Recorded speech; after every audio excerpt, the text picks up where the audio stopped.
Hello, everybody. Welcome back to FC Locket. Paris Olympics 2024 is happening, and sports people from all over the world are participating in this extremely prestigious event. अब किसी भी sporting event में ये बहुत ज़्यादा ज़रूरी हो जाता है that all the events and competitions are taken up in a very free and a fair manner.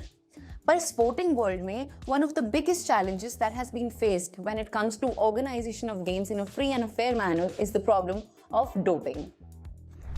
China की स्विमिंग टीम रिसेंटली काफ़ी ज़्यादा न्यूज़ में रही है बिकॉज ऐसा अलेजेड किया जा रहा है that they have taken up to this illegal method of doping. क्यों? क्योंकि सिर्फ और सिर्फ चाइना की स्विमिंग टीम ने खुद से ही 12 मेडल्स अभी तक जीत लिए हैं। आइए अब हम इस वीडियो में समझेंगे कि ओलंपिक मूवमेंट ने अभी तक क्या स्टेप्स लिए हैं इस प्रॉब्लम को कर्ब करने के लिए और इंडिया इन पैरामीटर्स पर कितना खरा उतर रहा है। Before we move on, it is very important for us to understand कि Olympic movement का organizational structure क्या है।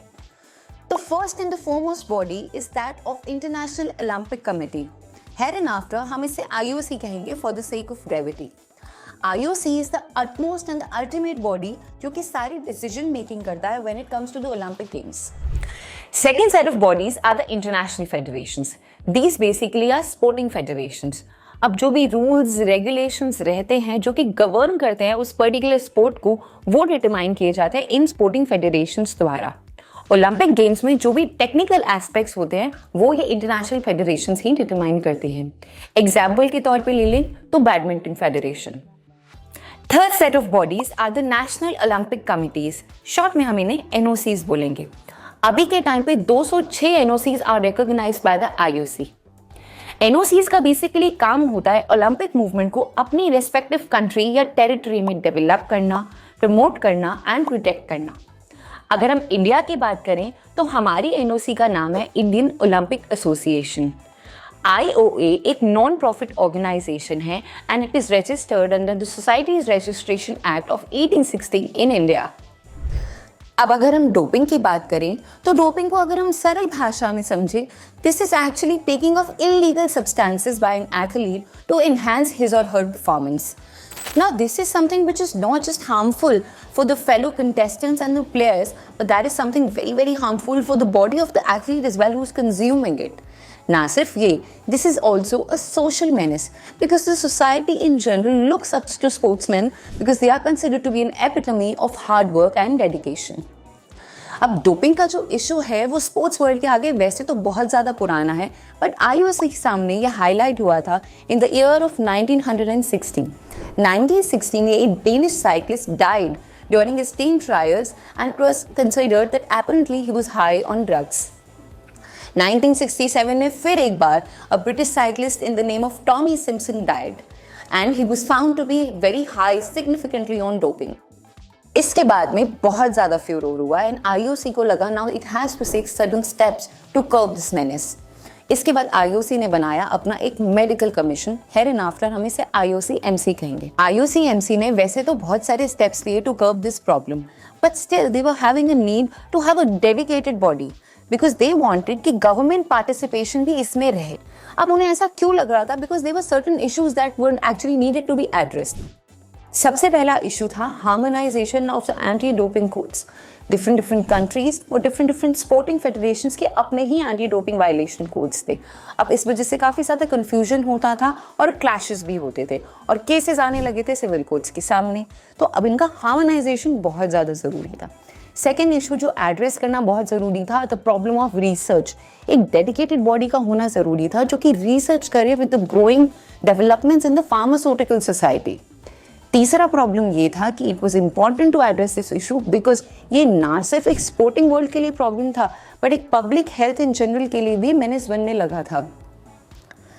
तो IOC ने इनवाइट किया गवर्नमेंट्स को और काफ़ी ज़्यादा डेडिकेटेड रिसर्च के बाद एक बॉडी बनी इन the name of world anti doping agency in the year of 1999।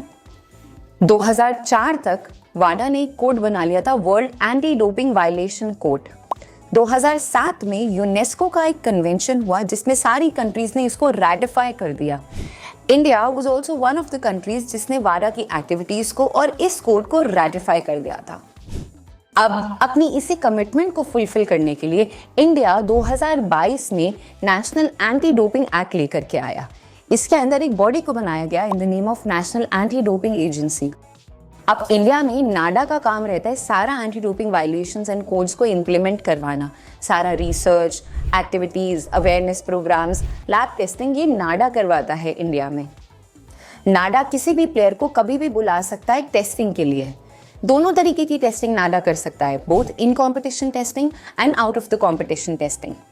In competition testing का मतलब होता है जिस दिन एथलीट का मैच शेड्यूल्ड है उससे एक दिन पहले रात को 11:59 पे ये टाइम स्टार्ट हो जाता है एंड ये एक्सटेंड होता है टिल द टाइम वो मैच कंप्लीट हो जाता है एंड टिल द टाइम ये सारा टेस्टिंग हो जाता है उस प्लेयर का। Out of the competition testing का मतलब होता है everything that happens out of the competition timings. So out of the competition testing में ट्रेनिंग पीरियड के दौरान भी किसी भी प्लेयर का टेस्ट ले सकती है नाडा, ये देखने के लिए क्या वो ऐसा कोई सब्सटेंस तो कंज्यूम नहीं कर रहा या कर रही है अपने परफॉर्मेंस को बढ़ाने के लिए।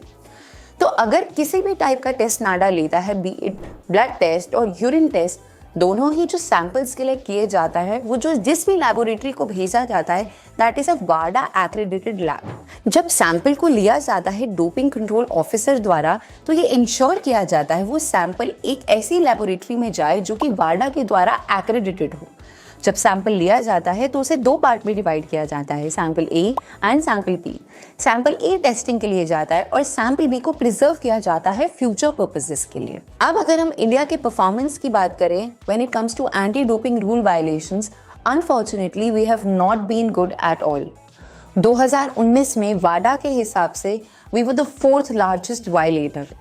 2020 में हम 3rd लार्जेस्ट वायलेटर बन चुके थे। 2022 की सैम्पलिंग के accordingly we were the highest drug cheats. Now this is something very unfortunate. वाडा की एक और स्टडी है 10 साल की, when it comes to doping in case of minors we are the 2nd largest offenders, first being Russia and 3rd number पे is China. हमारे बहुत सारे अच्छे प्लेयर्स हैं who have unfortunately been caught in the scandal of doping और अभी के time पे वो सस्पेंडेड है। Players like Kamanpreet Kaur, DP Mannu, Aishwarya Babu, NV Jilna, ये सब प्लेयर्स अभी के टाइम पे सस्पेंडेड हैं। काफ़ी प्लेयर्स ऐसे हैं जो 2024 ओलंपिक्स में भी इसी वजह से पार्टिसिपेट नहीं कर पाए। अब नाडा के ऊपर बहुत बड़ी रिस्पॉन्सिबिलिटी है एंड वी होप कि वो अपना काम और अच्छे से करे, because it is very important that India एक क्रेडिबल कंट्री के तौर पे सामने आए। इफ़ वी वांट कि 2036 में हम ओलंपिक गेम्स का होस्ट बने, इट्स इंपॉर्टेंट कि हम अपनी इमेज बिल्ड करें और किसी भी अनफेयर एक्टिविटी को यहाँ पर ना होने दें। So that's all for the video today. I'm signing off. I'll see you in the next video, and also don't forget to share and subscribe.